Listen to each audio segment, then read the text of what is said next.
प्रिय मित्रों नमस्कार।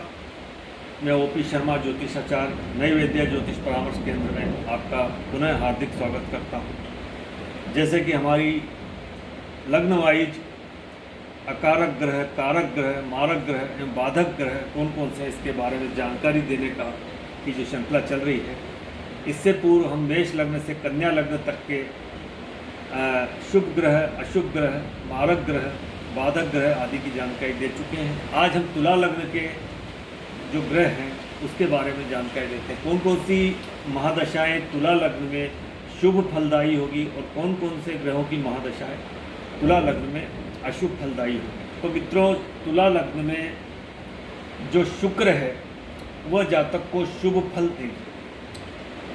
शुक्र यहाँ पर लग्नेश भी है लेकिन साथ में अष्टमेश भी है, तो कुछ फल इसके अष्टमेश के भी मिलेंगे, लेकिन लग्नेश सदा पवित्र होता है तो जातक को शुक्र की महादशा में शुभ फल मिलेंगे। तो शुक्र यहाँ पर शुभ ग्रह माना जाता है, कारक ग्रह माना। दूसरा ग्रह बुध भी कारक ग्रह है, शुभ फलदायी है।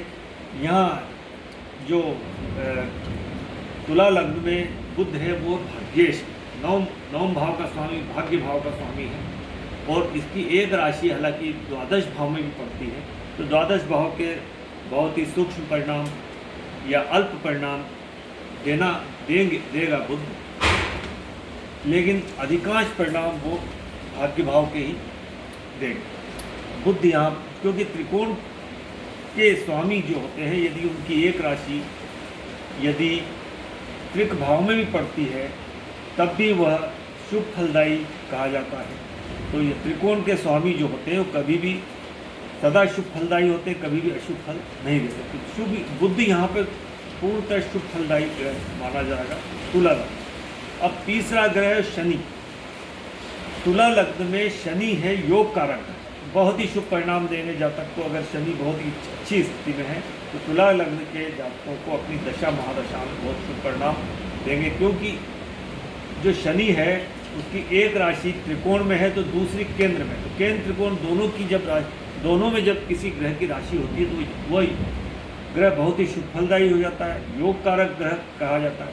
तो शनि यहाँ बहुत ही प्रमुख ग्रह है, अपनी महादशा में, अपनी अंतर्दशा में जातक को बहुत ही शुभ परिणाम है। अब हम अकारक ग्रहों की बात करते हैं तो अकारक ग्रहों में गुरु यहाँ पर अशुभ फलदायी है। तुला लग्न में गुरु लग्नेश शुक्र का मित्र नहीं है और इसके जो भाव है गुरु के वह तृतीयेश और षष्ठेश दोनों ही अशुभ फलदायी है।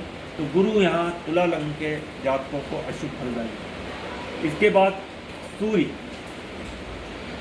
जो सूर्य है वहाँ ये यहाँ पर जो एकादशेश है, और एकादशेश शास्त्रों में अशुभ भाव कहा गया है।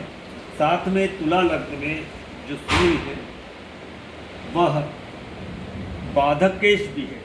चर राशि, जो तुला राशि है वो चर राशि, और चर राशि पे एकादशेश जो होता है बाधकेश होता है, बाधा उत्पन्न करता है। तो सूर्य भी यहाँ पर तुला लग्न के जातकों को शुभ फल नहीं देंगे, अशुभ फल देंगे। इसके बाद चंद्रमा जो है दशमेश है और लग्नेश शुक्र का मित्र नहीं है, तो चंद्रमा भी यहाँ शुभ फलदायी नहीं है। चंद्रमा भी यहाँ पर जातक को अपनी अंतर्दशा महादशा में शुभ फल नहीं देंगे। इसके बाद हम मारक ग्रह, ये जो मंगल है यहाँ बहुत ही प्रबल मारक ग्रह है। मंगल यहाँ अष्टम से द्वादश अर्थात सप्तमेश भी है और इसकी एक राशि द्वितीय भाव में पड़ती है। द्वितीय भाव भी मारक ग्रह भाव कहलाता है। अष्टम से अष्टम तृतीय का द्वादश भाव होता है। तो ये मंगल तुला लग्न के जातकों को हमेशा अशुभ फलदायी होता है। मारक तुला लग्न में मंगल की महादशा अंतर्दशा में जातक को कष्ट झेलने होते हैं, मृत्युतल कष्ट झेलने होते हैं, अशुभ फलदायी है। तो मंगल यहाँ पर अशुभ देता है। अब सूर्य जो है कि यहाँ चर लग्न है, ये जैसे कि बताया चर लग्न में 1, 4, 7 नंबर जो है तो चर लग्न, और चर लग्न में एकादशेश सूर्य जो है यहाँ पर बाधक है।